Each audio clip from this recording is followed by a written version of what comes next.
Ya, selamat malam. Salam Ajo Talks. Saya akan mengulas F1 di GP Spanyol, atau lebih tepatnya GP Barcelona Catalunya sesuai nama sirkuitnya yang digelar pada minggu kemarin.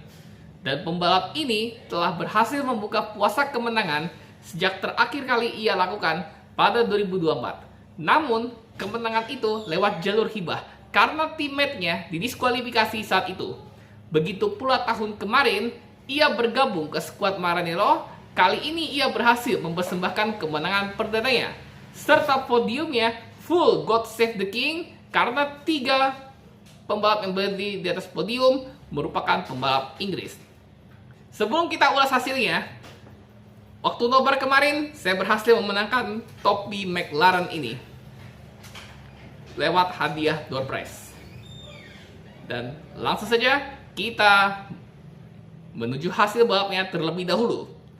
Di balapan ini, Lewis Hamilton akhirnya meraih kemenangan perdananya bersama Ferrari, dan George Russell finish kedua dan Lando Norris ketiga, menjadikan podium ini All British Podium untuk pertama kalinya sejak 1968. Max Verstappen finish keempat, Oscar Piastri kelima, Isaac Hadjar keenam, lalu Pierre Gasly ketujuh.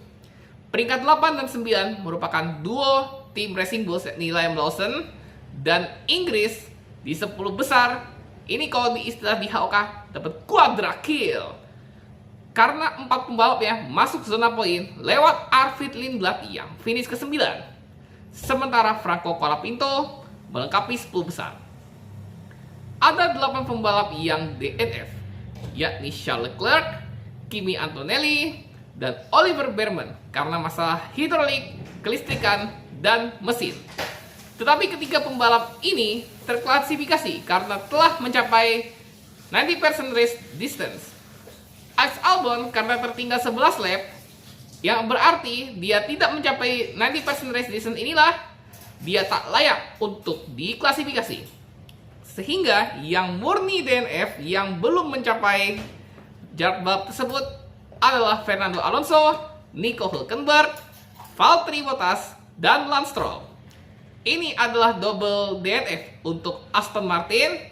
Sementara Hülkenberg DNF-nya mind-blowing sekali.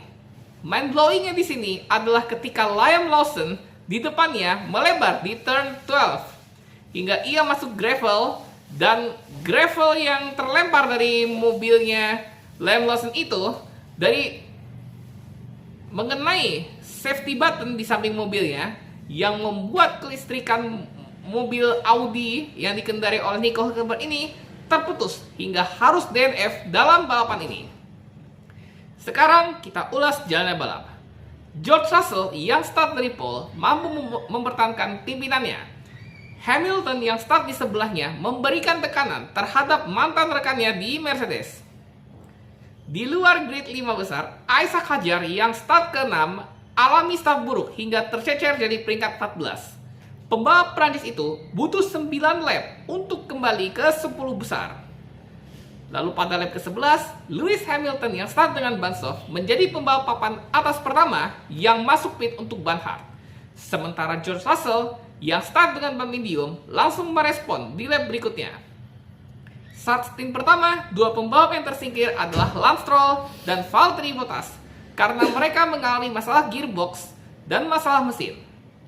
Sisa 40 lap lagi, atau lap 26, Lando Norris yang di luar podium menekan Antonelli untuk posisi podium. Di lap 29, Nico Hülkenberg harus out karena masalah kelistrikan, sesuai yang sudah saya katakan di hasil tadi di awal, dan di papan dan masih di frontrunners.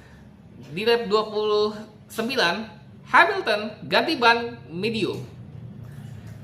Di lap 30, Antonelli terancam penalti karena dia sudah beberapa kali melewati track limits.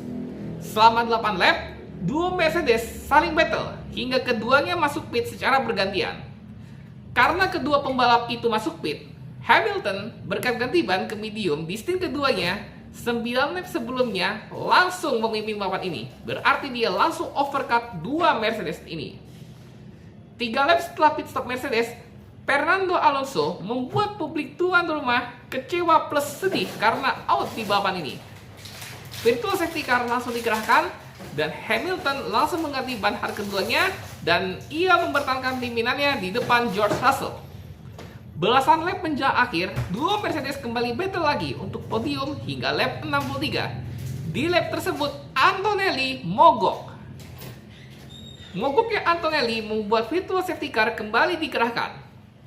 Tak cuma Antonelli, Leclerc alami masalah hidrolik yang memicu kerusakan power steering, membuat kedua pembalap ini out bersamaan.